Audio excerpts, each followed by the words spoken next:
Aujourd'hui, lecture de la partie 3, explication des mots de vocabulaire et réponse aux questions. Donc je commence. Avant de commencer la partie 3, on va faire d'abord un petit rappel sur la partie 2. Dans la partie 2, si vous vous souvenez, la mère du petit chaperon vert lui donne le panier avec les bonnes choses à manger, mais aussi quelques consignes afin qu'elle arrive en toute sécurité chez sa grand-mère. Parce que je vous rappelle qu'elle dit qu'il y a un loup qui rôde et qui est affamé.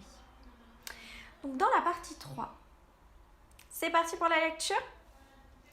Et dans le bois, qui rencontra-t-elle? Le petit chaperon rouge qui cueillait des fleurs et ramassait des girolles.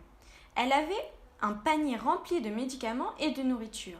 Et le petit chaperon vert pensa que sa grand-mère aussi devait être malade. Comme elle la détestait, elle ne lui dit pas bonjour et passa son chemin. Elle n'avait pas fait 100 pas qu'un énorme loup noir la croisa en courant hors d'haleine. Elle n'eut même pas le temps d'avoir peur, tellement le loup allait vite, et lui ne fit pas attention à la petite fille tout de vert vêtue, assise dans les herbes vertes de la forêt. Une fois remise de ses émotions, elle reprit son chemin. Donc voilà cette partie 3. Dans cette partie 3, on a quelques petits mots qui peuvent poser problème. Alors, le premier que j'ai relevé, c'est girolles. Est-ce que vous savez ce que c'est des girolles? Il est dit qu'elle ramassait des girolles dans la forêt. Qu'est-ce qu'on peut ramasser dans la forêt? Dans la forêt, on peut ramasser des champignons. Donc les girolles, ce sont des champignons.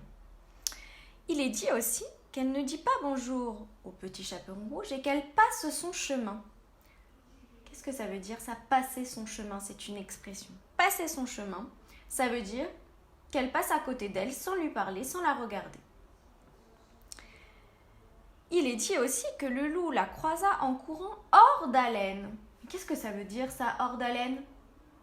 Hors d'haleine, ça veut dire qu'il court bien trop vite. Et on a une fois remise de ses émotions. Ouh là là, qu'est-ce que ça veut dire ça, remise de ses émotions? Alors, les émotions, on a vu ce que c'était, on a vu qu'il existait plusieurs émotions. Donc là, quelle est l'émotion que pouvait ressentir le petit chaperon vert lorsqu'elle voit le loup courir à toute vitesse? Elle a peur. Elle peut avoir peur en tout cas. Et donc, une fois qu'elle s'est remise de cette peur, qu'elle n'a plus peur et qu'elle peut reprendre son chemin sans problème, c'est là qu'elle repart. Alors, maintenant qu'on a expliqué un peu tous les mots de vocabulaire, qu'on a bien compris, on va pouvoir passer aux questions pour être sûr d'avoir bien compris le texte. Alors, question numéro 1. Qui croise-t-elle dans la forêt? Donc, on avait 4 propositions. Le petit chaperon rouge, sa grand-mère, un écureuil, un renard. Alors, qui croise-t-elle? Elle croise en premier le petit chaperon rouge. Mais vous avez aussi raison, elle croise aussi le loup. Mais ça, peut-être qu'on le verra dans une autre question. Que fait le petit chaperon rouge? Est-ce qu'elle joue à la marelle?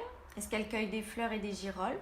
Est-ce qu'elle est sur le chemin de la maison de sa grand-mère? Ou est-ce qu'elle se brosse les dents?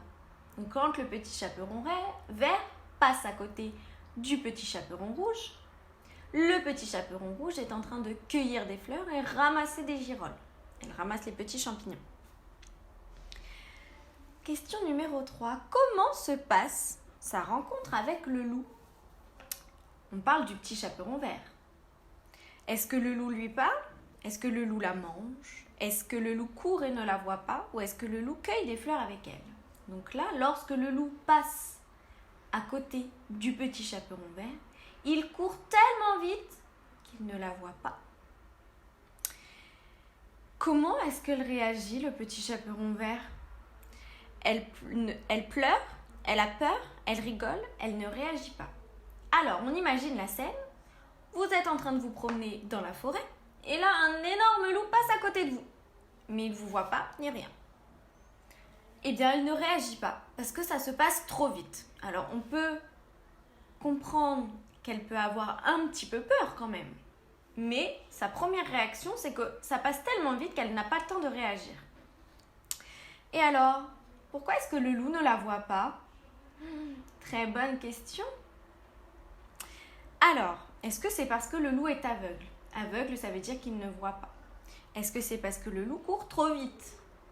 Ou est-ce que c'est parce qu'elle est habillée tout en vert et qu'elle est assise dans l'herbe verte? Alors là, il y a deux bonnes réponses. Elle est habillée tout en vert dans les herbes vertes. Donc, on pourrait la confondre avec l'herbe. Mais il ne la voit pas et il ne fait pas attention. Pourquoi? Parce qu'il est occupé à courir trop vite. Il doit penser à quelque chose et il n'a pas le temps de regarder, voir s'il y a un autre petit chaperon à dévorer.